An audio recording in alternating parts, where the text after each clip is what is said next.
Hello, नमस्कार मंडळी. कसे आहात तुम्ही सगळे? नक्कीच मजेत असणार. तर श्रावण महिन्याची सुरुवात झालेली आहे. सगळ्यांचाच फेवरेट असा श्रावण महिना आहे. श्रावण महिना म्हटल्याच्या नंतर आपल्या सणसुदाची लगबगसुद्धा सुरू झालेली असते. वेगवेगळ्या पूजा, गौरी गणपतीचं आगमनसुद्धा होतं. आपल्या श्रावण सोमवार, गोकुळ अष्टमी अशा वेगवेगळ्या सणांची सुरुवात झालेली आहे आणि मला तर फार श्रावण महिना आवडतो. तुम्हाला आवडतो की नाही नक्कीच सांगा. श्रावण महिन्यासाठी लागणारी शंकराची पिंड, वेगवेगळे वस्त्र, त्याचबरोबर मला गळतीसुद्धा बघायची होती. तर मी एकटी नव्हते जाणार, तुम्हालासुद्धा सोबत घेऊन जाते तर चला एका लोकल शॉपवर जायचं आहे अगोदर. तिथे तुम्हाला मी वेगवेगळ्या वस्तूसुद्धा दाखवणार आहे तांब्या पितळाच्या. त्या नक्कीच तुम्हाला आवडतील आणि मी प्राईजसुद्धा तुमच्यासोबत शेअर करण्याचा नक्कीच प्रयत्न करेल. तर श्रावण महिन्याला आपल्याला प्रत्येक सोमवारी महादेवाच्या पिंडीवर हे अभिषेक करावा लागतो. कुणी रुद्र अभिषेक किंवा शंकराच्या पिंडीवर आपण हे अभिषेक वेगवेगळा करत असतो. त्यासाठी आपल्याला गळती ही लागतच असते. तर मला सुद्धा गळती घ्यायची होती. मी इथे ना मला पितळाचीच गडवा आणि पितळाचीच गळती मी शोधत होते. पण ह्या शॉपवर तर मला तशी काही मिळालेली नाही. तर नंतर मी इथे छोटे-छोटे आपले नैवेद्याचे जे ताट आहे, हे 11 नंबरचं ताट मी तुमच्यासोबत शेअर करते. खूप छान वाटलं आणि डिझाईनसुद्धा छान आहे आणि पितळामध्ये होतं. त्यानंतर हे बघा केळीच्या पानाचा शेपचा हा सुद्धा ₹500 याची किंमत सांगितलेली होती आणि मिनिमम याचा सुद्धा 11 नंबरच होता. तिथे भरपूर वेगवेगळ्या आकाराची सुद्धा ताटं होती. तर हे बघा हा गोल शेपमध्ये आहे. छान वाटत होतं आणि पितळाची क्वालिटीसुद्धा खूपच छान होती. त्यानंतर इथे मी बघा महादेवाच्या ह्या पिंडी बघत होत्या. पिंडीवर तुम्ही पाहू शकता इथे बेलाच्या पानाचं सुद्धा छोटं नक्षीकाम केलेलं आहे.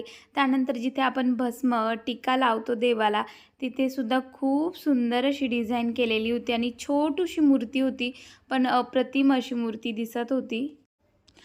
बऱ्याचशा तिथे मूर्त्यासुद्धा बघितल्या, काही प्लेनमध्ये सुद्धा होत्या. तर त्यासुद्धा आपण बघूया. हे बघा प्लेन आपल्याला क्लीनिंग करताना सुद्धा काही त्रास होत नाही अशा जर मूर्त्या घेतल्या, कारण घाणच होत नाही, त्यामुळे स्वच्छसुद्धा पटकन होतात. प्लेनमध्येच बघा ही छान अशी मोठ्या आकाराची होती आणि याची प्राईज होती ₹450 आणि त्यातलाच हा बघा दुसरा असा पीस आहे. तर अशा ह्या 2 प्लेन पिंड्या आणि 2 अशा कोरीव ज्याच्यावर नक्षी काम केलेलं आहे अशी पिंडी तुमच्यासोबत शेअर करते आहे. त्यानंतर बघा हा बसका दिवा आहे. दिव्यांचे सुद्धा खूप वेगवेगळे प्रकार होते. आपण ऑनलाईन तर बघतच असतो, पण ओरिजिनल पितळ काही येत नाही. त्यातलंच बघा हा सुद्धा छान असा दिवा होता. मिशोवर तर भरपूर वेळा मी हा दिवा बघितलेला आहे, पण सगळ्यात ही मोठी साईज आहे ह्या दिव्याची. हा डायमंडचा दिवा म्हटला जातो याला. आपल्याला ना लोकल शॉपवर किमान आपल्याला ₹100 ते ₹50 प्राईज एवढी कमी मिळत असते. कधी पण आपण जर थोडा त्याला भाव वगैरे केला तर.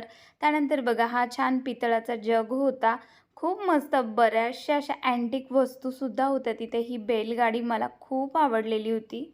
आणि हो, तो जो डायमंडचा दिवा बघितला त्याची प्राईस सांगितलेली होती मला त्यांनी 500 का ₹450 अशी प्राईस सांगितलेली होती आणि जर मी लगेचच घेतला असता तर त्याचा भाव अजून कमी झाला असता, पण मला तो घ्यायचा नव्हता. हे बघा, हा बघा खूप छान गडवा आहे. याचं मटेरियल पितळ नाही आहे. हे मिक्स मी विसरलेला काय म्हणतात तर तसं याचं मटेरियल होतं. खूप सुंदर गडवा होता, पण ₹1750 प्राईज होती त्याची. मला तर तिथे गळती मिळाली नाही. मग दुसऱ्या शॉपवर आलेले होते. बघा इथे छान गळती आहे. जी असेंबलही करायची गरज नाही. ऑटोमॅटिकच होती. ते वेगवेगळं होत नव्हता त्याचा पार्ट. त्यानंतर बघा इथे ना एवढे कलरफुल देवाचे वस्त्र होते. मी सुद्धा घेतलेले आहे. तर ते आपल्याला व्हिडिओच्या शेवटी पाहायला मिळतील. मी काय-काय वस्तू घेतलेल्या आहे. खरं तर मी ना गळतीच्याच हिशोबाने आलेले होते, कारण मला बऱ्याच दिवसाची मिनिमम मागच्या वर्षीपासून गळती घ्यायची होती अभिषेकासाठी.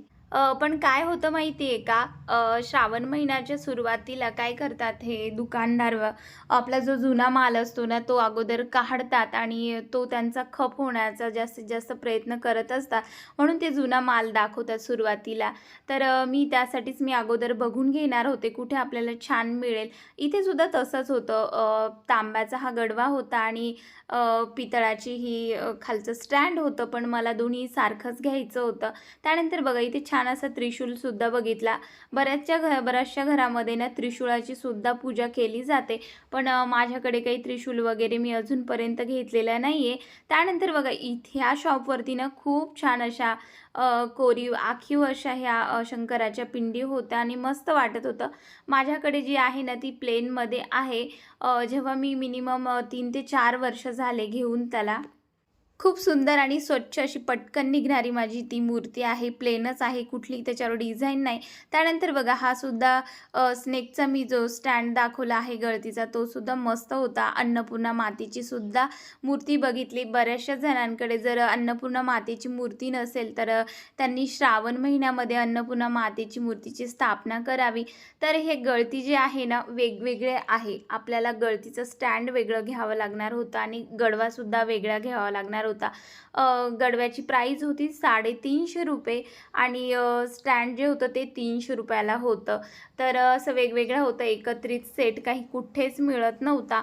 त्यानंतर बघा इथे ना थोडंसं बाहेर मार्केट एरियामध्ये आले तर इथे सुद्धा छान मूर्त्या होत्या. ही काळ्या ह्याच्यामध्ये मूर्ती होती, पण ती दगडाची नव्हती. आणि एका शॉपमध्ये अजून गेले तर तिथे भरपूर असे वेगवेगळ्या आकाराचे आणि वेगवेगळ्या डिझाईनमध्ये इथे लावलेले हे नैवेद्याचे ताट होते.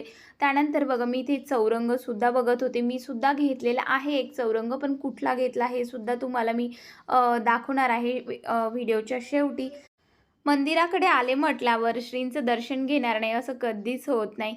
मला इथे आल्याशिवाय ना बिलकुल करमत नाही आणि इथे एवढ्या पॉझिटिव्ह वाइब्स आहे की खूप छान वाटतं. त्यानंतर बघा घरी आले.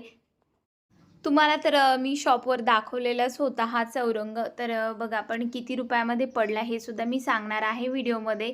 तर आपला व्हिडिओ शेवटपर्यंत बघा. खूप सुंदर आहे आणि श्रावण महिन्यासाठी आणि मार्गशीर्ष महिन्यासाठी आपल्याला सगळ्यात जास्त हा छोटासा असा हा चौरंग कामी पडतो. कारण आपण पूजा ना कुठेही मांडली तरी आपली पूजा ह्या चौरंगावर आपण ठेवली ना तर खूप सुंदर व्यवस्थितरित्या आपले दिसते आणि छान आपलं प्रसन्नसुद्धा वातावरण होतं ह्या घरामध्ये. त्यानंतर बघा इथे वेगवेगळे वस्त्र होते, तिथे दाखवलेच होते. तर आता गोकुळाष्टमी येते तर माझ्या कानासाठी असं छान असं वस्त्र घेतलेलं आहे. विठ्ठल रुक्माईसाठी एक वस्त्र घेतलं. त्यानंतर अन्नपूर्णा मातेसाठी घेतलेलं आहे. तिथे ना खूप कलरमध्ये आणि खूप महागडे सुद्धा तिथे वस्त्र होते, पण मी इथे 3 ते 4 असे वस्त्र घेतलेले होते. तर अशा प्रकारे माझी श्रावणाची माझ्या देवासाठी खूप सुंदर अशी मी खरेदी केलेली आहे. तुम्हाला कशी वाटले हे वस्त्र आणि ह्या सगळ्या वस्तू? मला तर गळती घ्यायचीच आहे. मी जेव्हा केव्हा ही गळती घेईल त्याचा व्हिडिओ तुमच्यासोबत नक्की शेअर करेल. हा जर व्हिडिओ आवडला असेल तर लाईक, शेअर, सबस्क्राईब करायला विसरू नका. बाय.